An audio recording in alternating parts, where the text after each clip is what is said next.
जो स्टूडेंट्स यहाँ बैठे हैं, आपसे मैं एक छोटी सी बात कहना चाहती हूँ। आपने एपीजे अब्दुल कलाम साहब का नाम सुना है ना सबने? हाँ, कलाम साहब ने एक बात कही थी कि in the very old times the world was driven by the muscle power, after that it was driven by money power, and now it is being driven by the power of knowledge. यानी पहले शरीर की ताकत से दुनिया चलती थी, उसके बाद कुछ दिन पैसे से दुनिया चली, और अब दुनिया कैसे चलती है? ज्ञान की ताकत से चलती है। आज अमेरिका और रूस, फ्रांस क्यों हमसे आगे हैं? उनकी जनसंख्या भी कम है, शायद वो मेहनती भी हमसे कम है, लेकिन वो हमसे क्यों आगे हैं? क्योंकि उनके यहाँ शिक्षा का जो प्रसार था वो हमसे ज्यादा हुआ, वो हमसे ज्यादा एजुकेटेड हैं। हम लोग प्राचीन काल में, हमारे यहाँ बहुत अच्छी यूनिवर्सिटी थी, नालंदा यूनिवर्सिटी थी, तक्षशिला यूनिवर्सिटी थी, लेकिन जब मध्यकाल आया तो हमने अंधविश्वासों पर ज्यादा ध्यान दिया, और जो नॉलेज था साइंस का उस पर हमने कम ध्यान दिया, इसलिए हम विश्व में पिछड़ गए।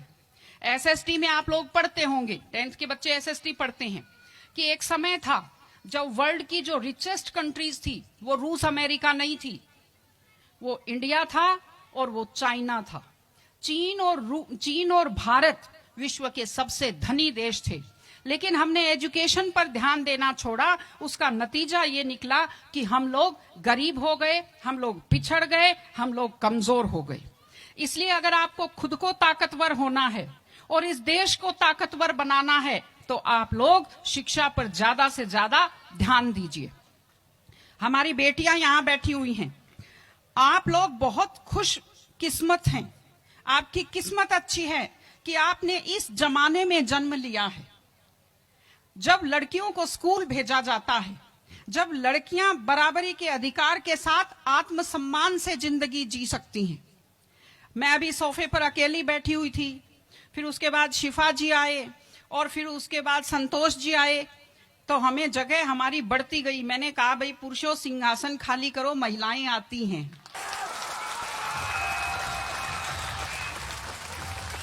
तो आप लोग बहुत खुशकिस्मत हैं।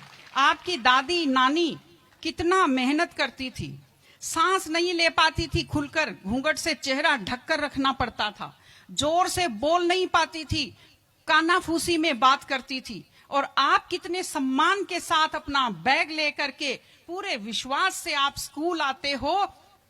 बहुत खुशकिस्मती की आपके लिए बात है, आपको इसका फायदा उठाना चाहिए। आपको कोशिश करनी चाहिए कि आप एक मजबूत नारी बने, और आपसे मैं कहना चाहती हूं कि आपके ऊपर बहुत विश्वास करते हैं, आपके पेरेंट्स आपको घर से बाहर भेजते हैं, अपने माता पिता को हमेशा अपने मन में रखिए। दूसरी चीज आप बच्चों से जो कहना चाहती हूँ, आजकल क्या है, पहले तो घर में बहुत सारे बच्चे होते थे, संयुक्त परिवार होता था, चलते ही कोई सिर में थप्पड़ मार देता था, बच्चों को बुरा नहीं लगता था, टीचर्स की मार खाते रहते थे, हंसते रहते थे। आजकल 1-2 बच्चे होते हैं घर में, बच्चे बहुत सेंसिटिव होते हैं। आप लोगों को जब आपके माता पिता टोकते हैं, आपके टीचर्स टोकते हैं, आपको बुरा लगता है। आपको बुरा नहीं लगना चाहिए, क्योंकि ये वो लोग हैं जो आपकी चिंता करते हैं। मैं आपको एक छोटा सा किस्सा सुनाऊंगी। एक गाय जंगल में चल रही थी, अचानक उसने देखा एक बाघ पीछे दौड़ा। गाय भी भागी जान बचाने के लिए, सामने दलदल था, वो दलदल में थोड़ा चली, वो दलदल में फंस गई। बाघ भी पीछा करता हुआ आया, वो भी दलदल में फंस गया, लेकिन गाय से थोड़ी दूरी पर था, चल नहीं पाया। तो गाय हंसी और उसने बाघ से कहा, बाघ तू तो गया, तू मरेगा। तो बाघ ने कहा, तुम क्या हंस रही हो, तुम भी तो मरोगी दलदल में। उसने कहा, मैं नहीं मरूंगी, देखना। शाम को जब मालिक ने देखा गाय नहीं आई, वो 2-4 लोगों को लेकर आया। जब देखा गाय दलदल में फंसी हुई है, वो रस्से लाया, लकड़ी लाया और गाय को निकालकर बाहर किया। तो गाय ने बाघ को कहा, बाघ तुझे कोई नहीं निकालेगा, मैंने कहा था ना, जिसको संभालने वाले होते हैं वो दलदल में फंसकर नहीं मरता।